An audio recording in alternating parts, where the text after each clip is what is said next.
Hello everyone and welcome back into my kitchen.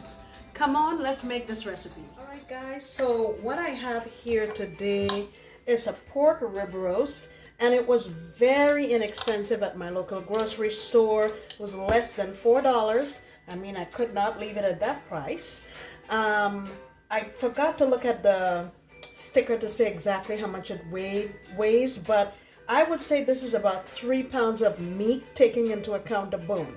So, wash it with lime juice and water. That's what I have here. And I'm going to brine this. And let me show you. This is my brine. I'll tell you what I put in there. Okay? I put a tablespoon and a half of all-purpose seasoning. And a tablespoon and a half of my chicken bouillon. So that's 3 tablespoons.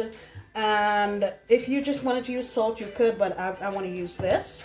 I also used some brown sugar, 2.5 tablespoons. And I'm using some apple juice. I had this in the fridge from when the grandbabies visited, so I dumped that in there as well. This is 8 ounces. Not necessary, but I had it, so I'm using it. I have 3 cloves of garlic, 1 teaspoon of black peppercorns, half a teaspoon of rosemary. I have 1 sprig of thyme, and I have about 6 to 8, 1, 2, 3, 4, 5, 6, 7, 8 allspice berries, and a couple cups of water, and just a little squeeze of lime juice.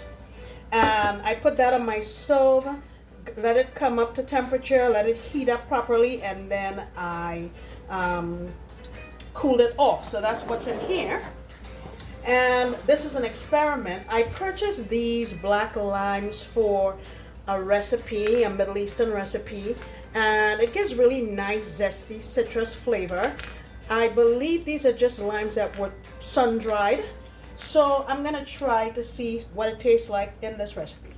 What I have here is, I'm just putting it in this dish in case it springs a leak. And I have a Ziploc bag. I'm going in there with my 2 limes. If you don't have it, no big deal. And going in there with my brine.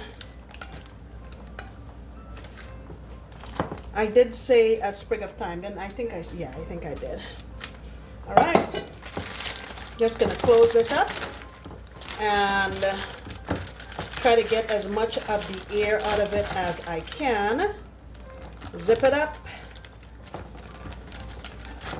And I'm just going to leave it in there like so.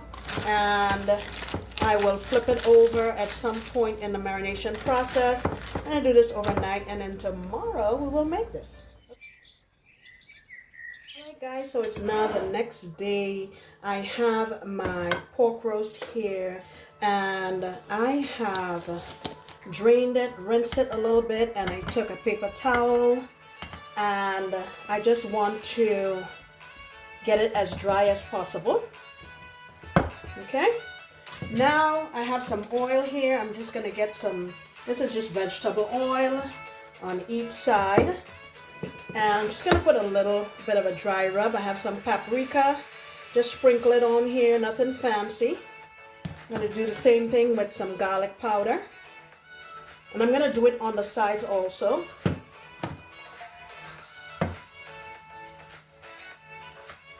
Oops. I'm also going to put some black pepper and some rosemary. So I'll do the front also and the sides, and I'll come on back. All right, so my meat is all set up there. And what I have here, I have 2 cabbage steaks, or just like a cross section of cabbage, some carrots, and these are the garlic cloves. I don't know if I told you I put garlic cloves in the brine, but I did. I think there were like 5 of them. And here are my black limes and just the allspice berries that I took off from the brine. And I sprinkled it with just about 1/4 teaspoon of all-purpose seasoning, because these are going to need a little bit of salt. And very simply, Just gonna put my delicious pork roast on top.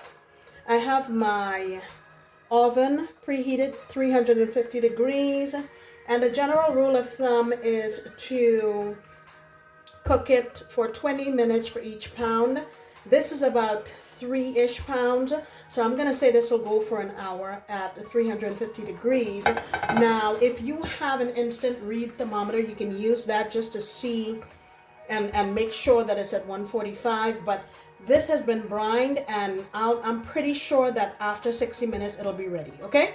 So I will see you back. And remember, guys, when you're doing meat, if it's been in the refrigerator, you want to leave it outside for an hour or so, just so it comes closer to room temperature and it'll cook more evenly, okay? See you guys soon. Alright guys, so this is what we have after 1 hour in the oven at 350. Like I said, it's 20 minutes per pound. If you have an instant read thermometer, please use it to make sure you're at 145, but I am pretty confident that we're cooked very well. So what you want to do now is tent this with some foil to allow the juices to redistribute, and then you'll be ready to eat. You can let it rest for 15-20 minutes and then you should be fine. Okay guys, thank you so much for coming back into my kitchen. I sincerely appreciate you, and I hope you come back into my kitchen, because you know I'll be making another delicious recipe. Bye.